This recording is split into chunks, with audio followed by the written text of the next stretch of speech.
Bonjour à toutes et à tous. Depuis quelques années, nous remarquons l'émergence d'influenceurs chrétiens. Ils officient dans les réseaux sociaux, YouTube, Facebook, Instagram, TikTok.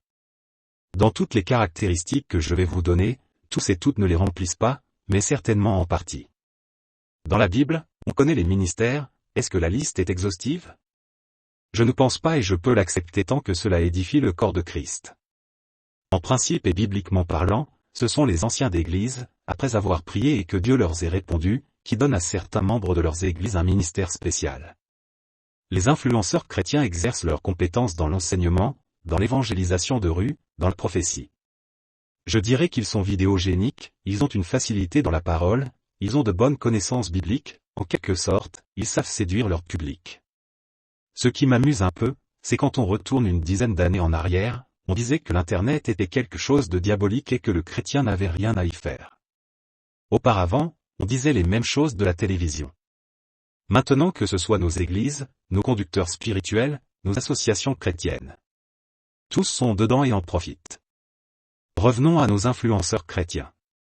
Je crois qu'ils ont tous de bonnes intentions, ils sont honnêtes et sincères dans leurs activités, ils sont passionnés par ce qu'ils font, ils aiment les nouvelles technologies dans leur domaine. Toutefois, on trouve chez eux de l'égocentrisme, de l'orgueil, ils se prennent de haut et ils ont le gros coup. Je m'en explique.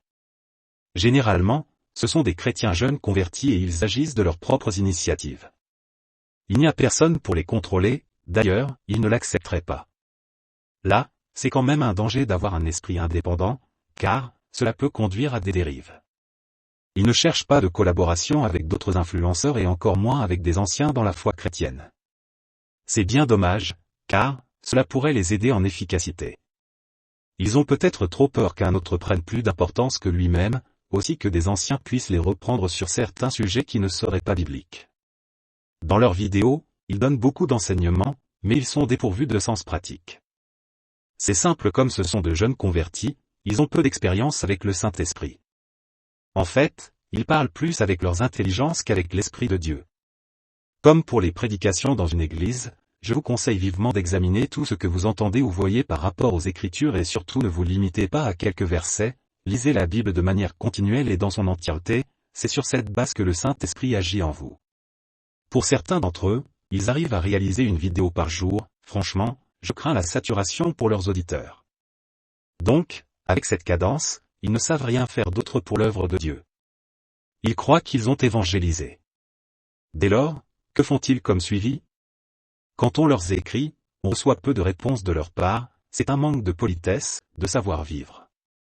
Ils croient que le Saint-Esprit va prendre la suite, grossière erreur. Ils ne prennent donc pas leurs responsabilités par rapport aux personnes qui les ont écoutés et qui ont besoin d'aide. Cela leur demanderait probablement trop de temps.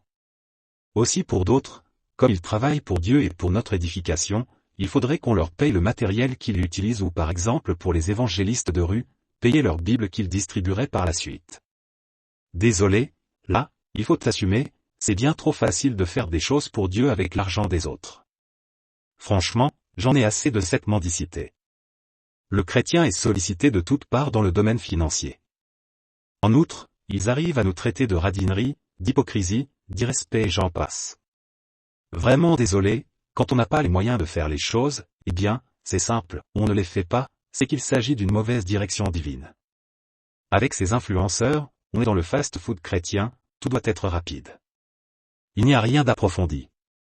Avec les réseaux sociaux, les relations sont éphémères, non consistantes, superficielles. Pour beaucoup d'entre eux, ils recherchent à se faire un nom, une réputation, une notoriété.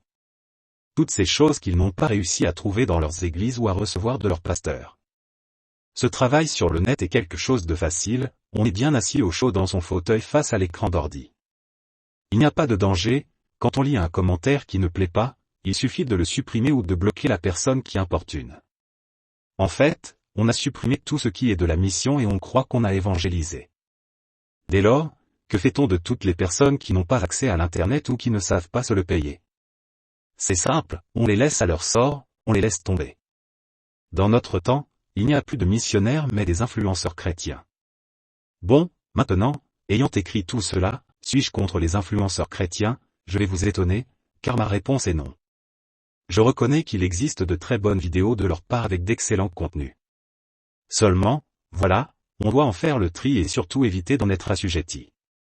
Comme nous vivons des temps d'apostasie dans nos églises et que des fausses doctrines y foisonnent, beaucoup d'entre eux les dénoncent, ils sont donc nécessaires et utiles. Maintenant, on me dira, mais toi, Dominique, tu es aussi sur le net. Oui, c'est exact, je vous répondrai que j'ai fait mon temps à l'extérieur, dans des fonctions missionnaires, mon âge et ma santé ne le permettent plus. Dieu m'a donné d'autres missions, à savoir écrire quelques ouvrages et vous les diffuser gratuitement. Comme ceux-ci sont numériques, ce n'est que principalement par le net que je peux vous les donner. Ce présent message, je vous invite à le partager à vos amis, même aux influenceurs chrétiens que vous connaissez. Il serait intéressant de connaître leurs avis. Je vous remercie pour votre attention. Que notre Seigneur vous bénisse particulièrement vous et votre famille, soyez éclairés par notre Seigneur et Sauveur Jésus-Christ lui-même. Avec mes meilleurs sentiments fraternels. Dominique Verreille.